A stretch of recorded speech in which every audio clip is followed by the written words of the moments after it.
Since I lost my list, I'm going to just go ahead and go with, we have a person here who is a candidate for governor.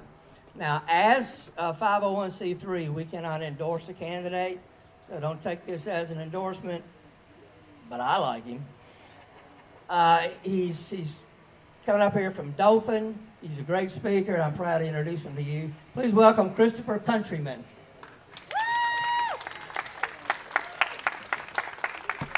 Well, after following that fine group of speakers, it's going to be hard for me to say anything more inspirational what they've already said. But it's like Mike said, they can't endorse me, and I don't expect them to, because I didn't come out here today as a candidate for governor in 2018. I came out here today as somebody who cares about the state of Alabama. We've got a problem in Alabama with leaders that think that taxing the poor excessively and giving breaks to the rich is somehow beneficial to the citizens of Alabama. They're cutting Medicaid. They're slapping more and more taxes on us as months go by, years go by. They're taking away benefits that the tax-paying citizens of this state have depended on for so many years. If we don't start standing up as citizens and electing people who's going to actually stand up for the citizens and fight for the citizens, they're going to slowly take everything away from us until there's nothing left. I'm going on 40 years old. In about a year and a half to 2 years, I'll be 40. And in my lifetime in Alabama, I've seen more and more things being taken away from the citizens. As soon as a citizen gets something, somebody in the state's trying to take it away. Coming up from the LGBTQ community in Houston County, we spend a lot of time advocating for equality. But equality isn't just about orientation, it's about people. Black, white, Hispanic, it doesn't matter what sexual orientation, it doesn't matter what gender you are. People are people, and everybody needs to learn to stand together and fight for what is ours and fight to get our state back, right? Yeah. We had several people here talk about the figures and the dollars, and I know it's a lot of information for everybody to take in. But some people aren't aware of this. If you go to the alabama.gov website and you go to the governor's page, there's actually links that will take you to the budgets and to the annual revenue projections and the expenditures. You can actually see where your Alabama tax dollars are going. $50 million to rebuild a resort down at the Gulf. $54,000 a trip for the governor to go to New Orleans to watch a football game.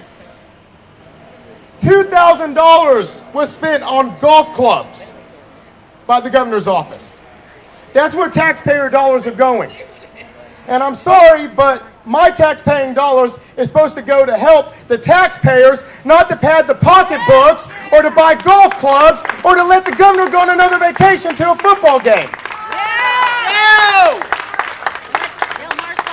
Now, we can all go on and on and on, but if there's anything that all of us gets from this today, it's come the next election cycle. 2016, we're electing some new senators. Who's up for election 2016, Bruce? Legislature. I know Mr. Crumpton's up for election. And then in 2018, we have another election. Whenever there's an election, start electing leaders who will actually work for the people and stop working for themselves. Our politicians have gotten too rich off of the hard-working, tax-paying citizens of this state. I've grown up paying my own way. I didn't come from a rich family. I had to put my own self through school. I had to pay for my own education. I have to pay for my own residence, my own bills. I didn't have life handed to me on a platter with a silver spoon in my mouth.